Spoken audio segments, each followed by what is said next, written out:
Welcome to the Impact Lounge. Feel the sound. Legends in the ring making moves all around. We got the fire, the heart, the stories untold. This is our moment. Watch the magic unfold. Welcome to the Impact Lounge, where we reign. Kings and queens of the ring breaking chains. We taking wrestling to a whole new height. Under bright lights, we ignite the fight. Genesis to rebellion. The crowd still chanting. Yeah. What's good, jobbers? It is your boy BQ. This is your TNA Impact review. This is the Impact Lounge podcast. We're talking TNA from March 20, 2025. Lots of NXT on this show. This show was filmed in El Paso, Texas, where we just had the Sacrifice show. A very large audience, very hot audience. But I thought we took a step back with the production this episode. I feel like as large as this crowd was and as loud as this crowd was, for the moments, okay, I've been telling you guys the last several weeks, I've tapped out on the commentary, so I watched it on mute. But there's several instances throughout the show where I do turn the volume up for whatever reason. And for as big as the crowd was, as energetic as you could tell it was, it just did not translate to TV. The crowd was blackened out like they have done in the past. Mess with the contrast settings a little bit, nothing crazy. I communicated through a DM maybe 2-3 weeks ago. I said, hey, when you guys have white lights on the ring, it looks significantly better than when you put yellow lights on the wrestlers. And they kind of had a mixture this episode. Like the white lights were on the ring, but they still had a lot of yellow lights. They were just all faced different directions. They weren't like shining down on the ring like they normally do.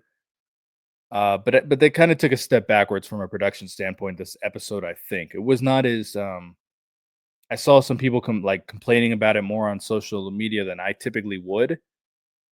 Then I shouldn't say than I typically would, because no one complains about that shit more than me. But I mean, as people were pretty upset with it. I guess what I'm trying to say is, in comparison to what they kind of put us through from about 2020 to 2024, like a good strong fucking 4 years, this is fine. I'm not even like tripping on this, like we have dealt with way worse. I saw this clip on Facebook a couple days ago that was W. Morrissey powerbombing Chelsea Green through a table. That's when he grabbed her titty by accident and almost revealed it to the world. So he bombs her through the table, and I came across a clip. Like I said, it's dark, dreary. The crowd, the people look like they don't even want to be there. It sounds like there's 150 people in the place. Like, we have come such a long way, man. I still got sleep in my eyes, and it's driving me crazy. It's making me all blurry. There we go. We have come such a freaking long way. You know what I mean? So I just don't think it's I'm still gonna probably point out those little production issues, but for some of you guys, I don't think it's worth getting too uptight over it, because they've put us through such worse quality. I mean, by a freaking long shot. This is still a huge step up. Did they take a step back this episode? Yes. But it didn't affect my enjoyment of the show like it did in the past.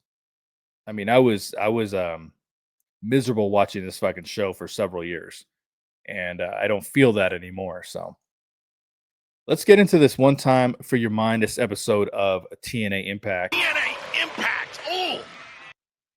Oh, phony Tom. All right, so it starts off with what felt like the entire Sacrifice show in slow motion to start the show. I talk about that all the time. I'm not going to say anything else further. Felt like the entire damn show. So after that amazing intro and the song, like 5 minutes into the damn show, we get our first wrestler, and it's the Knockouts World Champion and a Director of Waste Management, Masha slamovich. How do you like my garbage truck? This truck is in honor of Kamala and Joe Biden. Look, Masha doing a backstage promo sounds fine. They keep putting her in the ring with a mic. That is a completely different skill set than doing a promo backstage where you can do it a few times. They can edit it. You can watch it back and say, "Hey, let's run it back." That is very, very different than getting in the ring. Masha's backstage is not bad. When Gia Miller runs up to her, old flip flopping Gia, we'll talk about that a little bit later. When Gia's running up to her, or she's just doing a regular interview, or it's just a pre-tape or a video package, whatever, vignette, I should say, she's fine. When she is in the ring, she is not. She comes out and she is just saying, it's just the company lines. It's wrestling 101. I've been all around the world. I'm the toughest person here. I'm the best champion. I'll defend it anytime, any place. I'm here to tell you right now, we don't care. Let me tell you something. We don't care. The crowd had absolutely no interest in this promo. Fortunately, it didn't last too terribly long, because then we get the music of Tessa Blanchard. Oh, I don't like this. That if the Nuggets don't win this. And Tessa Blanchard looks like a star. She looks incredible when she comes out. I almost feel like she must listen to BQ, baby, because I just said this last week. I said Masha's trying as far as how her presentation looks. I very much commend her for trying. But she just has this outfit on like she just bought it from the "we sell your stuff on eBay" store, where Tessa comes out looking like a superstar, and cutting her promo, destroys her, absolutely destroys Masha. Okay, we know that it's going this direction. I do very, very, very much commend TNA on stretching this thing out with Tessa. And because, under the Scott D'Amore era, under the Dixie Carter era, you know what I mean? Who else we have in charge? I guess it's the last two owners, right? Previous to this, they would have thrown Tessa Blanchard into that title picture. Well, she's been in the title picture, but she would have had a title match within 2 to 3 weeks. So I very much commend them. They are stretching this out. Now, Masha defending the title between now and then, whenever that happens, we know the title matches are bullshit. None of these people are going to beat her. This is all about getting to Tessa versus Masha. All right. So anyway, she is cutting her promo, and then in the middle of this, Masha Slamovich gets attacked by NXT's JC Jane. You might end up dead. You might end up dead is my middle name. What about Jane? I don't know her middle name. JC Jane's a lot better than Cora Jade. So whatever match I think they're wrestling next week. Yeah, that's right. Because on fucking Q, guess who comes out? Santino. Sometimes it may be good, sometimes it may be shit.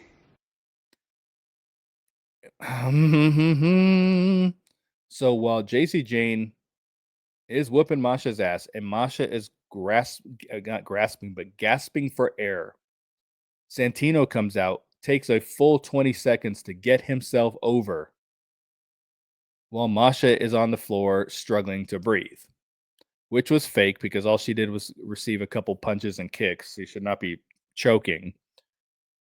But that's what she ended up doing. She's selling it. She's selling the attack. Santino comes out for a full 20 seconds getting himself over. I get the question a lot. When are they getting rid of Santino? And Santino's in it for the long haul, folks. Like his daughter is an on-screen character. Now they're mixing it up. But his daughter is an on-screen character. Number one. Number two, did WWE people know who he is? These big crowds, I keep telling you guys, they're probably 70% people who are giving TNA a chance, but they're WWE fans. Okay, you can hear it in the chants that they do. You can hear it in the reactions to the NXT stars, which is fine. There's nothing wrong with that. We ultimately want to convert them to diehard fans of the TNA product as well. But Santino was someone that the WWE fans are familiar with. And you got to keep in mind, too, they have much more fond memories of him than how we perceive him on TNA television. You understand what I'm saying? Like for WWE, like you can pull up any of his WWE clips, gold, solid gold on a very regular basis. That's what they remember from him. This Santino, this version of him that we're tired of, they haven't seen this. We have a completely different relationship with Santino than the WWE audience. So in that sense, he's pissing us off, but we're in the minority, unfortunately. This dude is not going anywhere. I don't really expect him to be the authority figure after this year, though. I think I think they're going to move on from him. It's just not. We're not in a place to do that right now. You understand? So, I mean, and the reason I kind of say the end of the year is because this NXT crossover, they're throwing some big dogs at us. Like at first, remember it was like Brindley Reese and these freaking people you never heard of before. Only Tom Hannafin had heard of them. Sure, Tom. But they were coming out, and that's what we were getting in the beginning, right? Now you got Obafemi, Cora Jade, JC Jane. Now you've brought in two NXT women's tag teams. We're going to talk about that here in a little bit. We haven't got Roxanne Perez, right? No, because she did, and Jordan Grace went over there. But they're throwing some big dogs at us. At one point, that's going to fizzle out. It's one thing if you're kind of like building up to the bigger stars on their show. Like we're getting them now. So I just feel like at some point around the end of the year, I don't think the partnership's going to go away by any means, but I think they're going to take a break from it.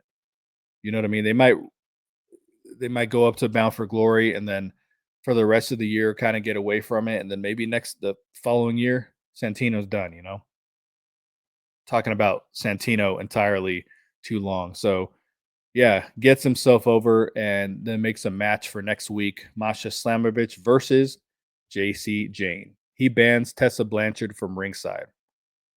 Why? Has Tessa been attacking Masha Slamovich in the middle of her matches? And then Tessa, of course, is outraged by this. Well, was she going to be in JC Jane's corner? Anyway. After this, we go to commercial, and then it shows Santino walk up to Ariana Grace, and Ariana Grace is saying she didn't know JC Jane was going to be there. The only people she knew were going to be there were her surprises for later in the night that Santino already knows about. So yeah. Oh, we got to give Ariana her soundbite though, right? I'm sorry that people are so jealous of me, but I can't help it that I'm popular. Let's get into some action for the evening. Your ring announcer for the evening is Mackenzie Mitchell. Ding bong, ding dong, he's Stone Cold Aye. So the first match that we got on this entire night was the Northern Armory. Well. Isn't Mr. Bullshit and Dr. I'm full of shit. And by that, Eric Young was on commentary. The ones competing in the match were Kid Icarus and the Wizard, Walt Williams. They took on the Rascals. In one word, would I use dope? Nope.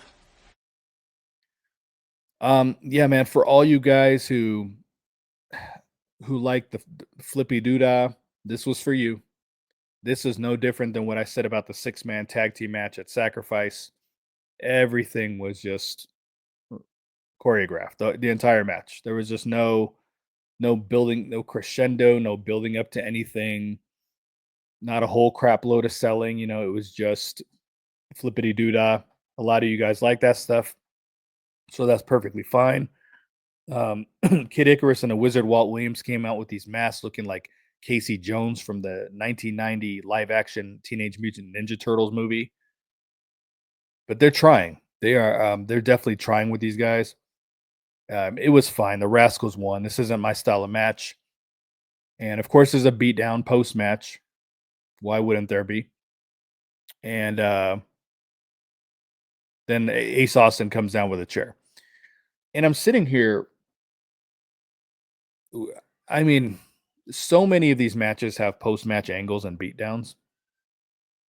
So in the previous segment, when Santino comes out, while JC Jane is attacking Masha Slamovich, Santino says that's not how we do things here in TNA. Is it not? Because the following match has a fucking post-match beatdown. There was a brawl later in the match. I mean, there's at least 2 post-match beatdowns every single episode. So I think Santino, it is how you conduct business in TNA. Sorry to break that to you. So yeah. So Ace Austin, king of the mid card, runs down and scares him off. So I was wondering what's next for the Rascals. It looks like it's going to. I mean, Macklin is probably going to be involved in all this, but we're probably going to get Rascals and Ace Austin versus the Northern Armory and Eric Young. I feel like we've already gotten that match. I really don't know. I feel like we've gotten it before, but we're probably going to get that a little bit while they're building up whatever they're trying to do between Steve Macklin and Eric Young. After that match, we have Gia Miller. Jesus Christ, that's perfect. Of course you're here right now. Queen of the Jesus Sandals. We will talk about that a little bit later. And she is with Queen of the Rubber Match, Xia Brookside. Look, guys, I usually praise Xia Brookside. I probably like her more than maybe the average fan does. As far as I'm higher on her than the average fan. But this was not very good. Usually I feel that her promos, she's one of the, in my opinion, one of the more natural speakers on the show. I don't hear her promos and I'm like, oh, phony Xia, you know, like I think she's pretty natural. This was not good. I commend them because they look like they're trying to do some sort of storyline that doesn't involve the Knockouts title. So that is a good thing. I don't know what they're doing with her exactly. Like they're kind of showing, well, or she's basically saying, I go out there and I play by the rules and I lose or something happens, you know? She just didn't deliver it well. The acting was bad. And again, this is someone I don't think I've ever commented on her acting before. I think she usually does a pretty good job. This was not good. And then we get her interacting with a pre-recorded Rosemary video. Oh, what's that? Is that Rosemary? Think? What the hell is she doing? Guys, I don't know what Rosemary was talking about here. She was talking about God knows what. I have absolutely no idea. It sounded like she's kind of trying to. I don't think she's trying to recruit Xia Brookside. I'm like literally speechless because I have no idea what she was talking about. But she did say find a partner for later. Xia Brookside has the perfect partner, and we're going to get a Knockouts tag team match later in the evening. After this, we got the return of the first class penthouse, Big Boom, AJ Francis. Boom! And his partner in economy class, Casey Navarro. But I am telling you right now, that motherfucker back there is not real. He is doing this part in me thing, and I don't know if he's trying to channel Vicky Guerrero. I don't know exactly where he is going with this, but their guest on this was Chavo Guerrero. Not white, it's not right. This was okay. This was fine. It just felt like an excuse to get a lot of people on the show so that you could pay their fees. You know, very randomly in this whole thing, we just get out of nowhere the king of the block party, Frankie Kazarian. It's a block party. I'm not playing with y'all, bro. And he's saying that he remembers when LAX stole the titles from Christopher Daniels in 2012. Who cares? Oh my God. I mean, that's something like Tom Hannafin would say.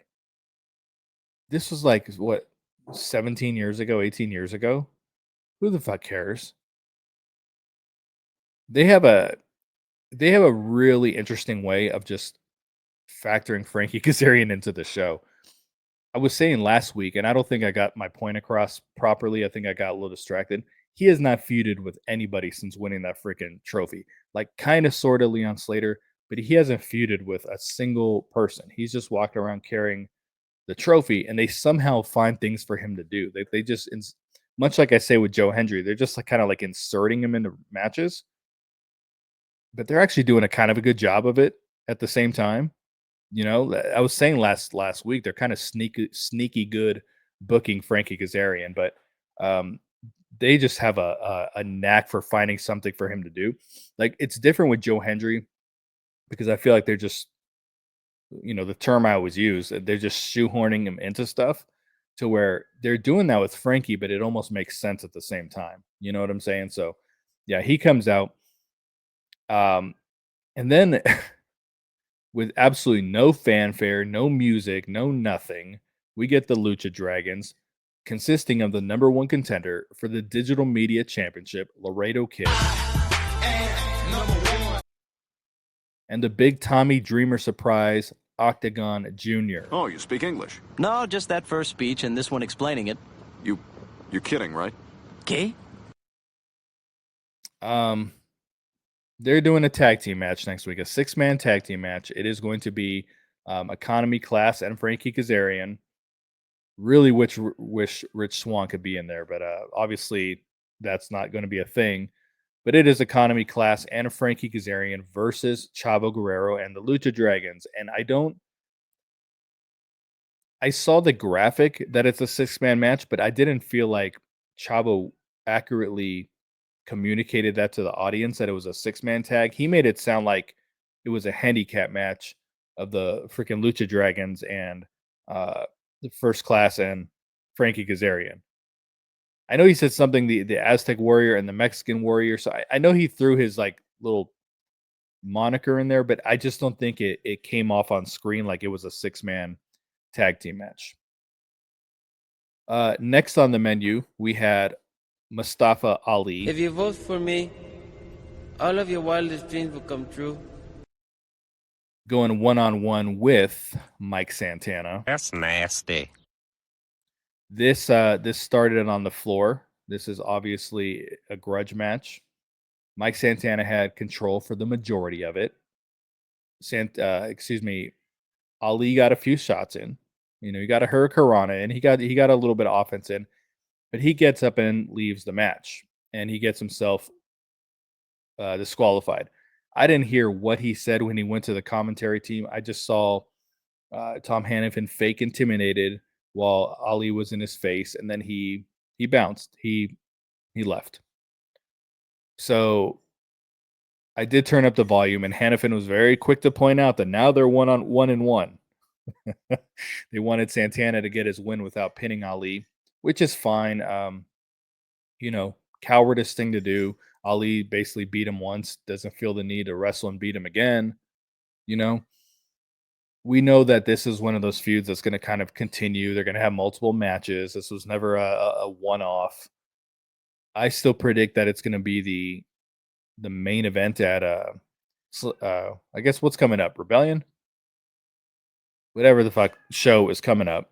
I still predict it's going to be the main event, a 3-way, because they don't typically book like when you have multiple people saying, "Oh, I'm going to be world champion." "Oh no, I'm going to be world champion." They don't just like focus on one of those guys. That usually is kind of foreshadowing that both of them are going to wrestle.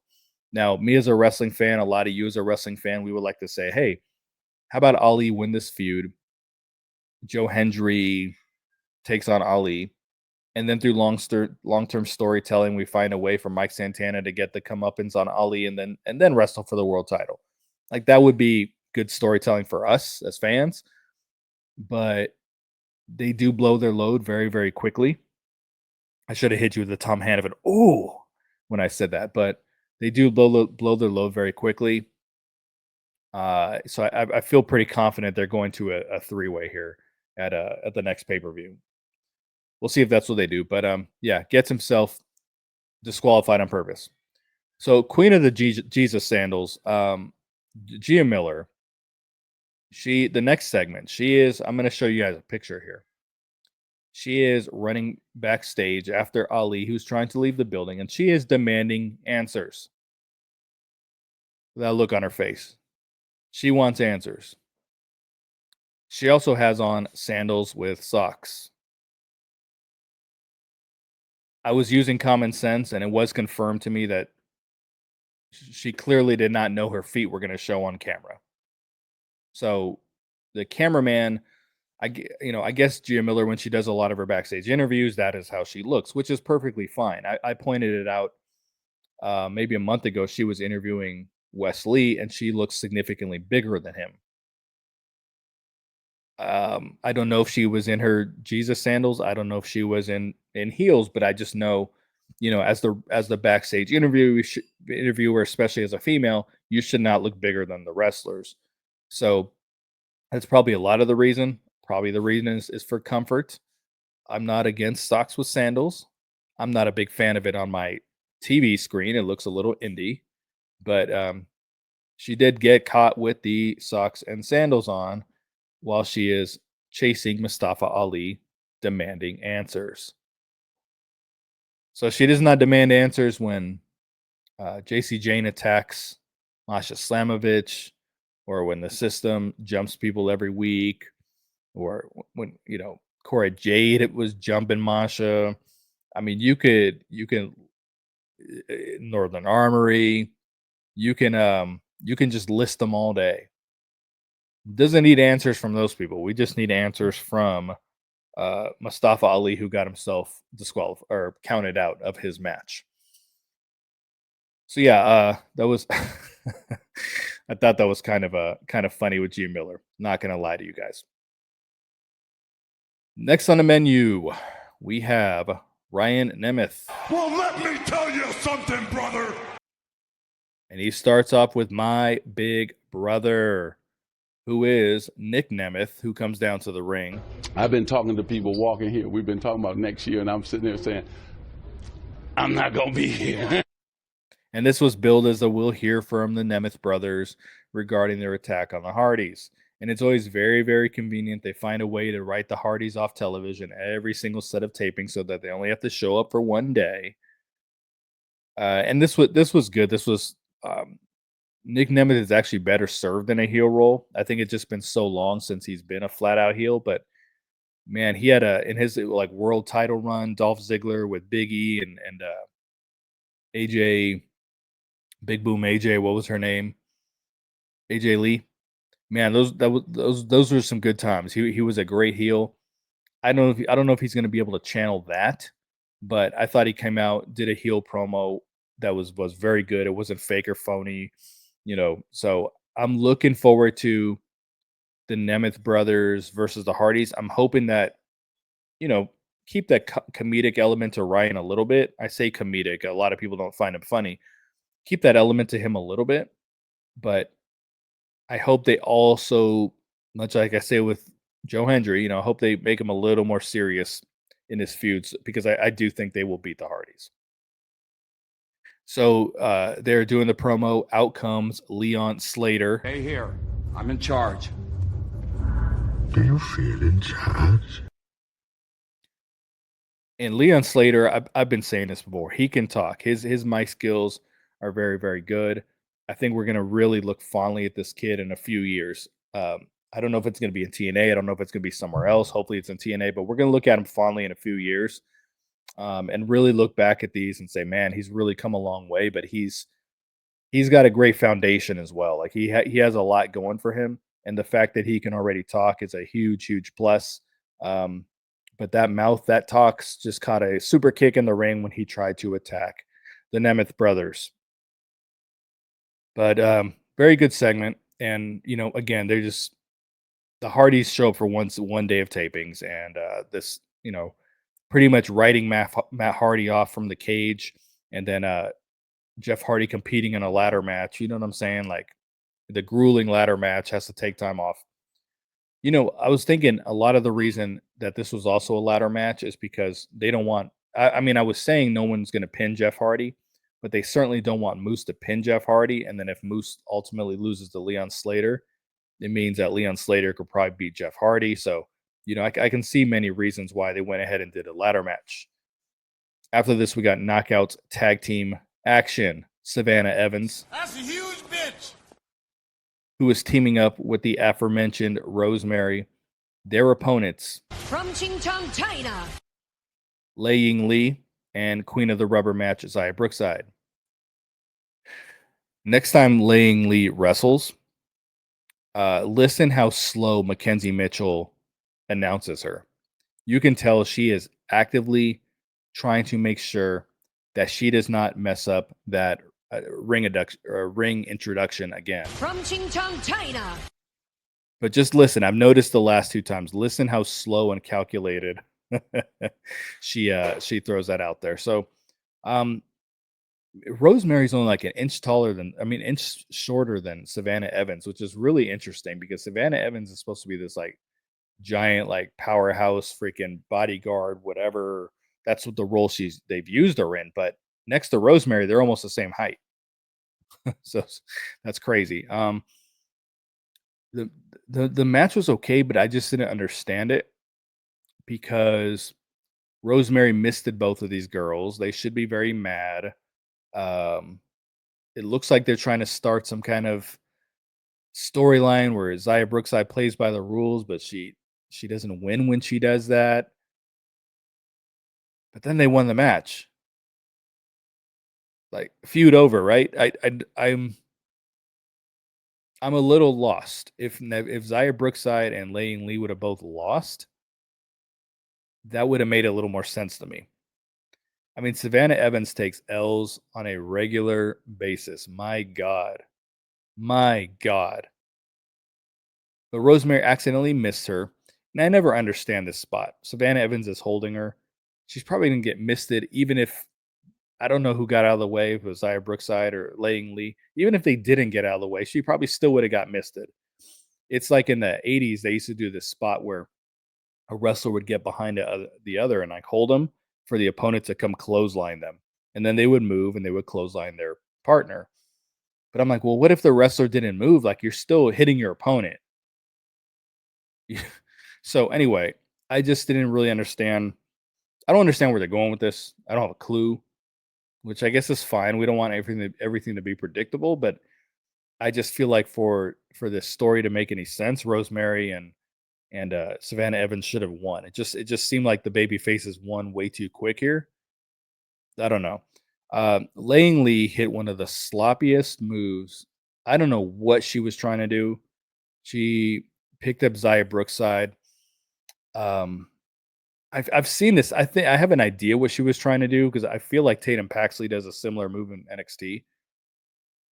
But she kind of had her up on her shoulders and just one of the sloppiest moves in the history of the business. Thank God that wasn't the finish of the match. It looked very, very bad, but then she finished Savannah Evans off with her kick, whatever she calls it, the spinning twat shot. I'm not exactly sure. All right, so after this, we have the personal concierge in the ring. That's my dad, but don't worry, he's cool. Really? He doesn't look cool. He is announcing the new Knockouts Tag Team Championships. The new Knockouts Tag Team Champions, Ash and Heather by Elegance. Ash by Elegance. Come on, Teddy. Come on, Teddy. Heather by Elegance. He has an erection. Yeah. It's all her fault. And they bring a cake out, which oddly enough, the cake did not end up in anyone's face. The cake looked delicious, by the way. But I don't know why you bring out a cake without plates and forks. They just kind of brought it out to the ring like, hey, here, eat it later. I don't know. But they're doing their celebration. I thought Heather sounded okay here, saying she used to be a nobody, just like all of you. I think we're over the years through her run in TNA, I think we're going to see a lot of improvement with Heather. But this becomes a shit show very, very quickly. Soon after this starts, we get Spitfire, Jody Threat. I just felt like running. And Danny Luna. God damn, bit like Mewtwo. So then more music hits.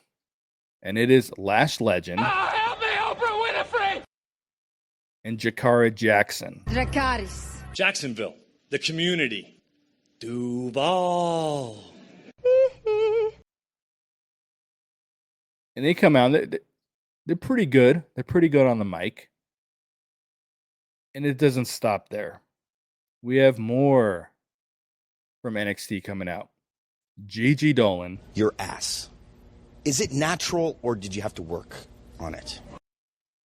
And her partner, they're returning to TNA programming, Tatum Paxley. Did it? I guess it's probably because I've got a big lesbian crush on you. This whole thing, I don't. It probably could have been a lot worse than it actually was. There was a brawl. Freaking Spitfire's talking about we have our contractual rematch. My favorite phrasing. But man, you guys notice Ash and Heather look out. They come out looking like stars. Lash Legend and Jakari Jackson, even though I'm not a fan of wearing camouflage, they look good. Tatum Paxley and Gigi Dolan both come out. They look like stars. Spitfire look like they just spent the night inside of a Salvation Army donation clothing bin. I don't know. I thought they looked just super indie in this. Of course, Santino's music plays. I'm not going to play this soundbite. We get Santino. He comes out. He actually runs to the ring this time, so he's not taking time to get himself over. He actually comes out because there's a big brawl going on. And for whatever reason, Ash and Heather minding their own business, they are somehow the ones that have to wrestle next week. So Ash and Heather are going to take on Tatum Paxley and Gigi Dolan, who I thought were heels. Maybe I'm wrong on that.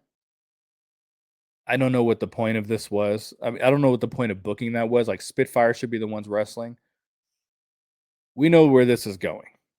This is going to a 4-way tag team match at the pay-per-view. Easy booking. And this is what I'm talking about with blowing your load. Now, obviously, we don't want to see them wrestle Spitfire again. I don't think a single person wants that, and I think the company probably knows that.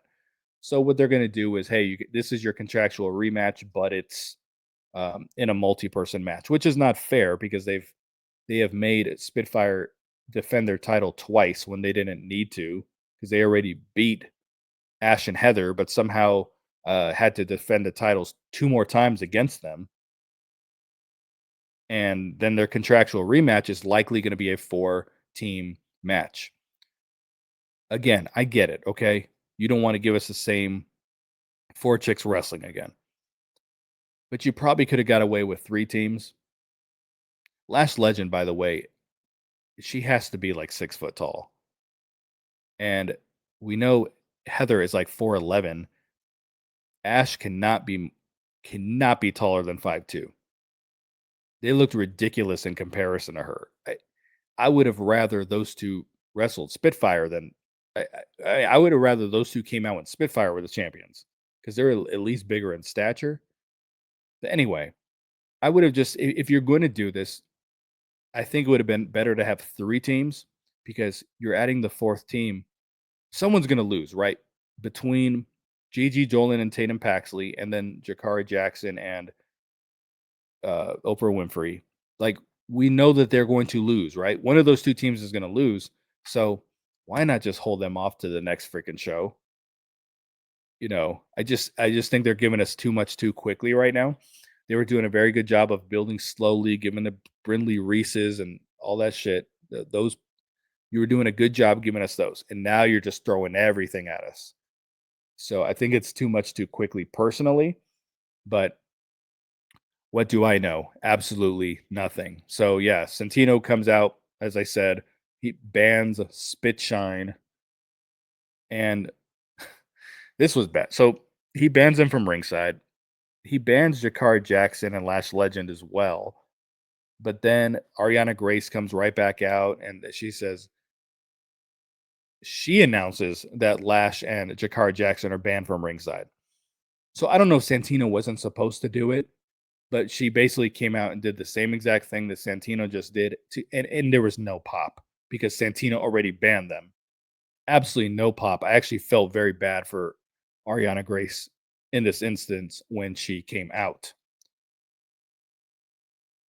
Anyway, we got to play the Jakara Jackson soundbite again. That's one of my favorites. Dracarys. Jacksonville, the community, Duval.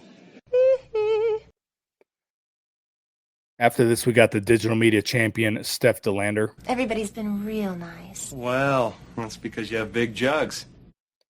And she comes out with her man, Mance Warner. Outlaw Mud Show garbage wrestler. And he is wrestling a local competitor by the name of Magno. Who? Magno. He looks like he had a lucha mask that he designed 15 minutes before the show started. Now, he had a very impressive physique. Like, he was probably built better than 80% of the TNA roster. He did get a pop from the audience. I don't know if he's legitimately a luchador from there, or if he's even a local competitor, or if he's a jobber that they created out of thin air. The match lasted all of 15 seconds, and you can already tell Mance Warner is one of those dudes where they're like, we don't want him wrestling on screen for long periods of time. You know, whether they are worried that the fans are going to check out or whatever, you can just tell.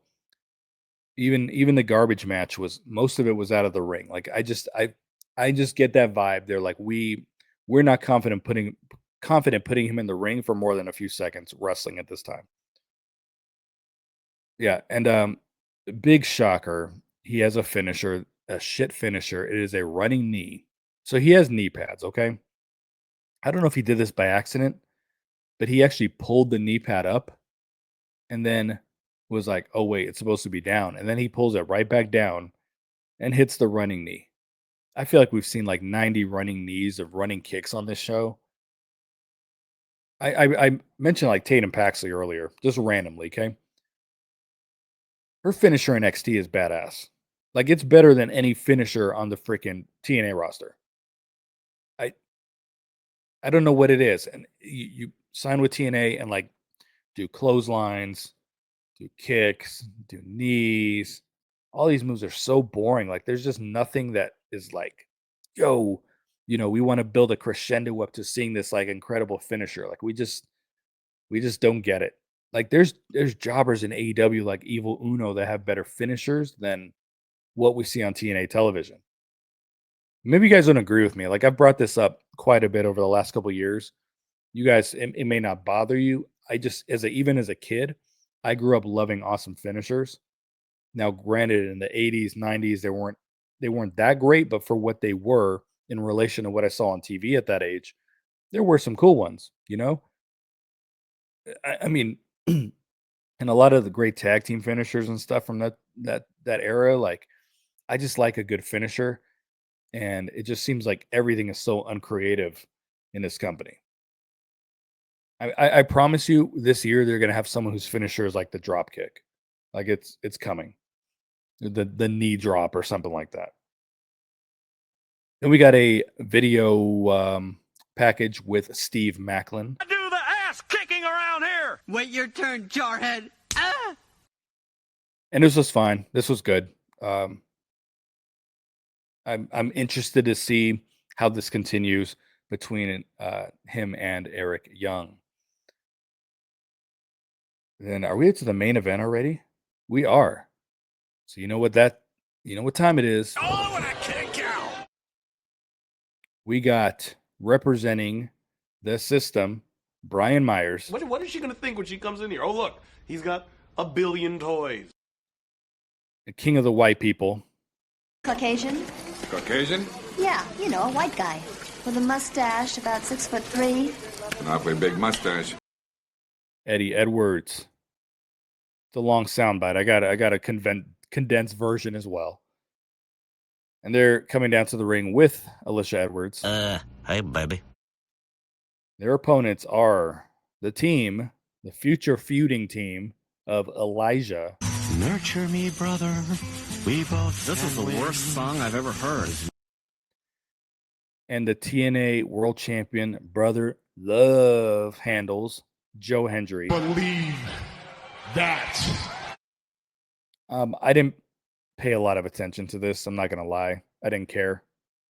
This is just, again, get Joe Hendry on the show, get Joe Hendry's music on the show, mix it up with the system for the 90th time this year. Even though I said I don't recall him wrestling the system a lot, like he has been involved in some kind of feud with the system the entire year. And it doesn't end. They just keep wrestling. And this was just a match for the sake of having a match. This was a match for the sake of get Joe Hendry on the show, get Elijah on the show. That's all this was. Didn't care. Joe Hendry hits a standing ovation, pins Brian Myers in the end. Match over. Don't care.